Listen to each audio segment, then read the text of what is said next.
Баршаңызға қайырлы күн достар, менің арнама қош келдіңіздер. Бүгін сіздермен бірге өте дәмді болып шығатын, өте оңай жасалатын муравейниктің рецептін ұсынатын боламын.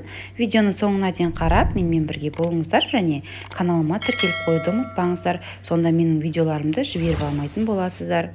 Ең алдымен бізге сары май қажет болады. Сары май таза сары май болуы қажет, яғни пайызы 82-ден жоғары.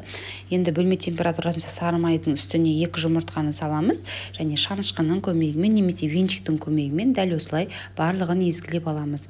Сары майымыз бөлме температурасында немесе кішкене ерігені қажет болады. Мінекей барлығын осылай шанышқының көмегімен езіп аламыз. Енді үстіне, дәл осы массаның үстіне 2 ас қасықтың көмегімен қантымызды саламыз. Қантымызды салған соң қантымыз ерігенше тағы да жақсылап араластырып аламыз. Араластырып болғаннан кейін үстіне 1 шай қасық разрыхителді қосамыз және ұнымызды алдын ала міндетті түрде илектен өткізіп алып қосып, алғашында осылай қасықтың немесе венчиктің көмегімен араластырып аламыз. Содан соң қолымызбен илеп қамырымызды илейміз. Оның барлығын бірден қоса салмаймыз, шетінен сала отырып, жұмсақ қамырымызды илейміз.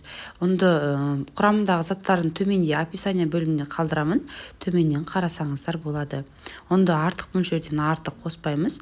Бізге осындай жұмсақ бір келгі қамыр пайда болады. Енді осы қамырымызды алып теңдей етіп 2 бөлікке бөліп аламыз шамамен. Енді осы күйінде майчикаға салып аламыз және морозильникке кішкене қатқанша 1-2 сағатқа, 1,5-2 сағатқа қалдырамыз. Ал енді біздің морозильниктен шығардым. Мінекей противинді алдын ала осылай дайындап аламыз. Қатқан қамырымызды терканың көмегімен немесе мясорубканың көмегімен өткізіп, осылай жіңішке қылып противинге салып аламыз. Мен 2 зуаланы осылай 2 рет салып алдым.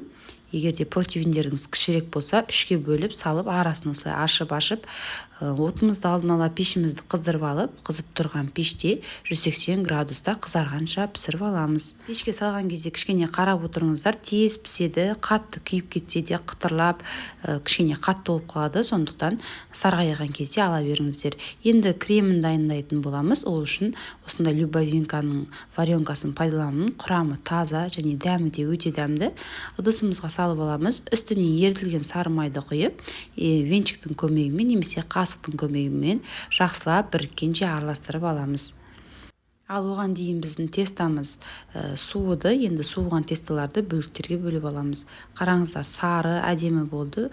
Прямо күшті қолда ериді. Енді осы қамырларымыздың барлығын қолдың көмегімен немесе блендердің көмегімен жақсылап үгітіп аламыз. Қатты майдалаудың да қажеті жоқ, орташа қылып үгітіп аламыз. Мінекей енді үгітіп алдым. Қараңыздар, осылай шашырап тұрады. Енді бағанағы кремнің үстіне осыларды саламыз. Содан соң жақсылап қасықтың көмегімен араластырып біріктіріп аламыз.